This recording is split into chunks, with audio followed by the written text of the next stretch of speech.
అందరికీ నమస్కారం. Welcome to Suman TV Nellore. నేను కావ్య శ్రీనివాస్.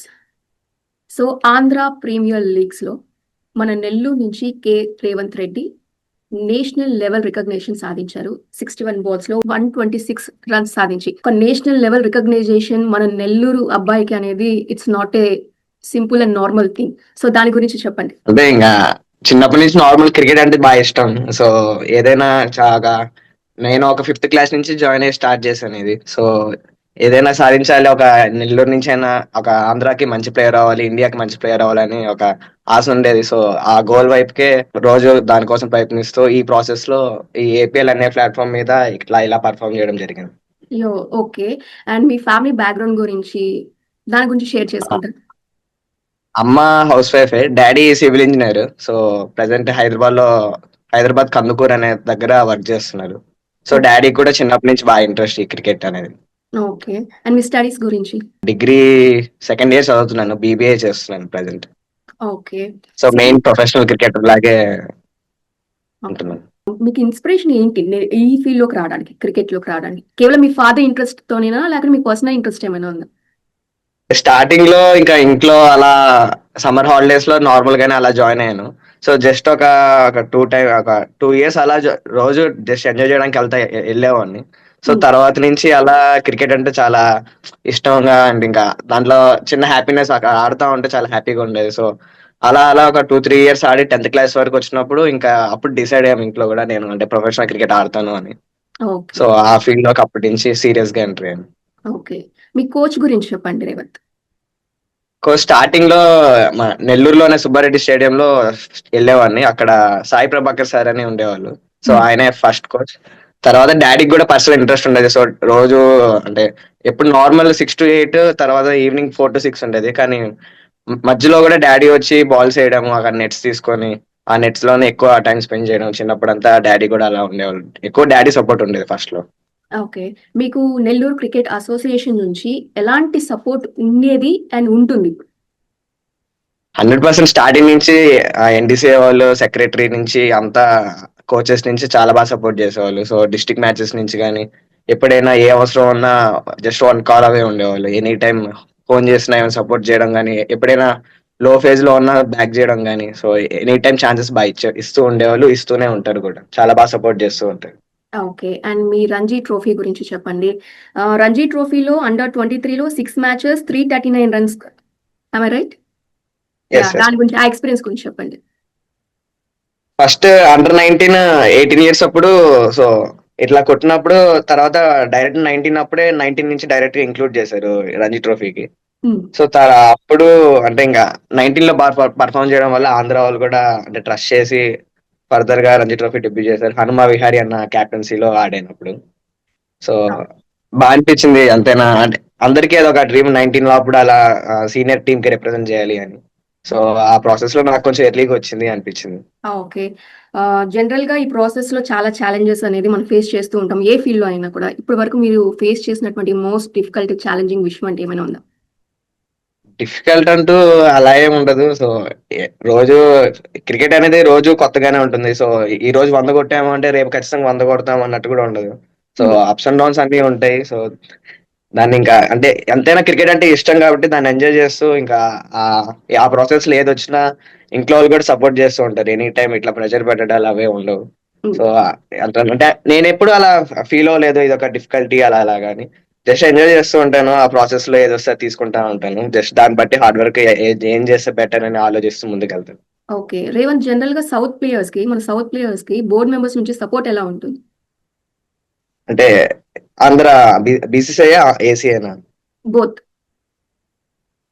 సపోర్ట్ అంటే ఇంకా ఏంటి ఎట్లాస్ట్ ఏదైనా మనం ఇంకా నంబర్స్ తో వెళ్తే, అదే పర్ఫార్మెన్స్ వైస్ వెళ్తే ఎవరైనా ఇంకా సపోర్ట్ చేయాల్సిందే.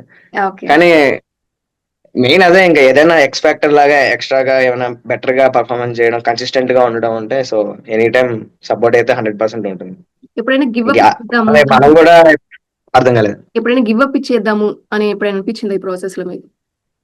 అనిపిస్తూ ఉంటది. కానీ మధ్య ఎప్పుడు అలా అనుకోలేదు. ఏదైనా టైం కష్టపడితే ఖచ్చితంగా రిటర్న్ లో వస్తదని ఇంట్లో వాళ్ళు కూడా చెప్తూ ఉంటారు. నమ్ముతూ ఉంటారు ఇంట్లో వాళ్ళు కూడా.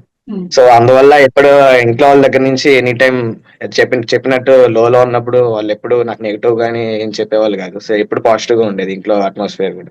సో అంత ఎప్పుడు అనిపించలేదు. ఓకే. సక్సెస్‌ని ఎంజాయ్ చేయడం ఈజీ. బట్ ఫెయిల్యూర్స్‌లో ఆ కమ్‌బ్యాక్ ఇవ్వడం కానివ్వండి, అండ్ ఆ క్రిటిసిజం తీసుకోవడం గానివ్వండి చెప్పండి. ఇవన్నీ కూడా మీ మంత్ర ఏంటి లైఫ్‌లో? అదే ఎక్కువ రిజల్ట్స్ గురించి ఆలోచించకుండా మనం ఏం చేయాలి, రోజు అప్డేట్ అవుతూ ఉన్నాం, రోజు నేర్చుకుంటూ ఉంటాం.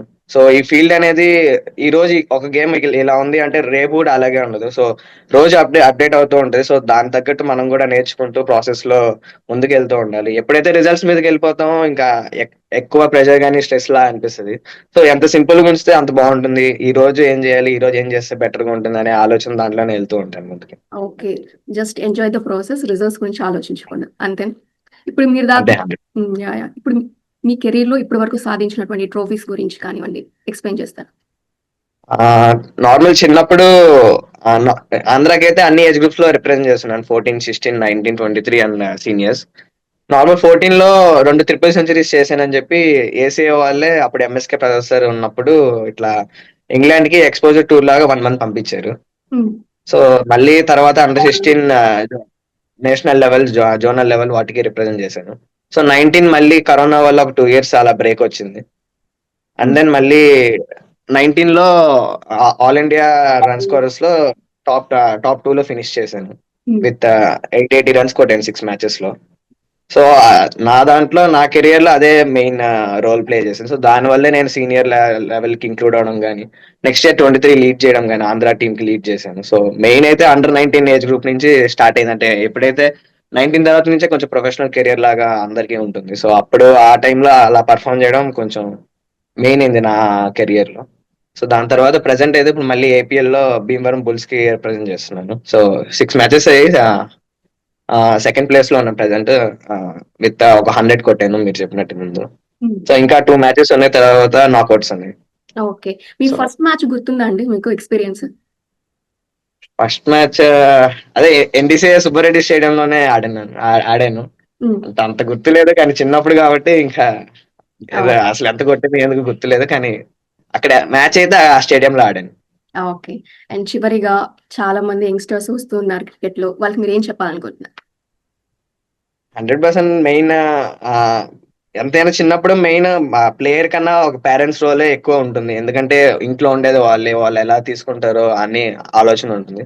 మెయిన్ థింగ్ మెయిన్ 100% మనం ఈ గేమ్ చూస్ చేసుకునేది ఎంజాయ్ చేయడం కోసం. ఎప్పటికైనా దాన్ని మర్చిపోకుండా రోజు ఎంజాయ్ చేస్తూ, రోజు నేర్చుకుంటూ కష్టపడితే 100% రిజల్ట్ అనేది ఆటోమేటిక్ వస్తుంది అని ఓకే. నమ్ముతాను నేను. అదే సజెస్ట్ చేస్తాను. ఓకే. మీకు ఏపీలో ద బెస్ట్ గ్రౌండ్ అంటే ఏమని చెప్తారు? వీళ్ళు కడప 100% మనకి దగ్గరలో ఉండేదైతే ఆంధ్ర గ్రౌండ్స్ లో అయితే కడప మనకు దగ్గర. హ్మ్. సో నేనైతే కడపనే చెప్తాను ప్రెసెంట్. ఓకే. అండ్ ఎక్కువ మ్యాచెస్ కూడా ఆడుతున్నాను అక్కడ. Okay. And one word about APL. APL best platform. ఒక T20 career white ball IPL కి త్వరగా వెళ్ళాలి అంటే 100% ఏపీఎల్ బెస్ట్ ప్లాట్ఫామ్. సో హ్మ్. యంగ్స్టర్స్ కి దానికన్నా మించి ఇంకేది ఉండదు. సో ఇది సీజన్ 5 ఇలాగే ఎక్కువ చేస్తారని కోరుకుంటున్నాను. Okay Revanth. Wish you all the best and congratulations. మీరు మంచిగా సక్సెస్ అవ్వాలని సుమన్ టీవీ నెలవు తరపున congratulations and thank you. Thank you. Suman TV news ప్రపంచానికి దర్పణం. సుమన్ టీవీని లైక్, షేర్ అండ్ సబ్స్క్రైబ్ చేయండి.